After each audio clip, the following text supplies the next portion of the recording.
என்னன்னு பையனை கூட்டிட்டு எங்க போறீங்க? ஊருக்கா? இல்ல இல்ல ஐயா பொழுது போலன்னா இந்த அண்ணா சமாதி, எம்ஜிஆர் சமாதி, காமராஜர் சமாதி, ராஜாஜி சமாதி இதெல்லாம் சுத்தி காமிக்கலாம்னு போறேன். ஏப்பா வெறும் சமாதியை மட்டும் தான் சுத்தி தர போறியா? அங்கதானே நல்லவங்களா இருக்காங்க.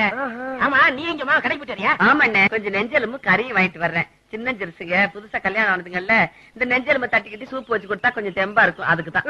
ஏன் அத்தா உன் மகனுக்கு முதலில் நடந்துருச்சா? ஆமாப்பா, நேத்தே நடந்துருச்சு. நடந்துருச்சா? பாரா, நேத்து தான் உங்க மகனுக்கு கல்யாணம் ஆயிருக்கு. நேத்தே முதலில் நடந்துருச்சா?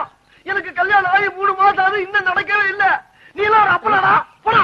எனக்கு இன்னைக்கே இப்பவே இந்த இடத்துல முதலில் நடந்து ஆகணும். இல்லன்னா நான் உங்க கூட வரமாட்டேன். டேய் ரோட்ல உட்கார்ந்து அடம் பிடிக்காத. எந்திரி. போடா. எந்திரா. போ. எந்திரா. போ. எந்திரா. ஆமாண்ணே பையன், சீக்கிரமா அந்த கேஸ் நடத்தி தொலைச்சிட்டு பிள்ளைங்களை சேர்த்து வைங்க.